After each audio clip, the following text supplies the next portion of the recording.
I've always really been interested in the female body, how things run. As a young girl, I struggled heavily with painful periods and bacterial vaginosis.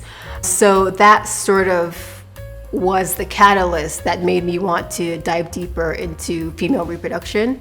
And I specifically chose working on the vaginal microbiome because, like I said, I had a personal connection with struggling with vaginal dysbiosis, and learning how to combat that and tackle that gave me more confidence. The knowledge that I learned during this time to be able to spread it to other Black women, because Black women, we're the population, Blacks and Hispanic women are the main population who really struggle with BV. So I think that having the knowledge and then putting the knowledge out there, giving other women like myself access to this information so they can make their own decisions, I felt that was really important.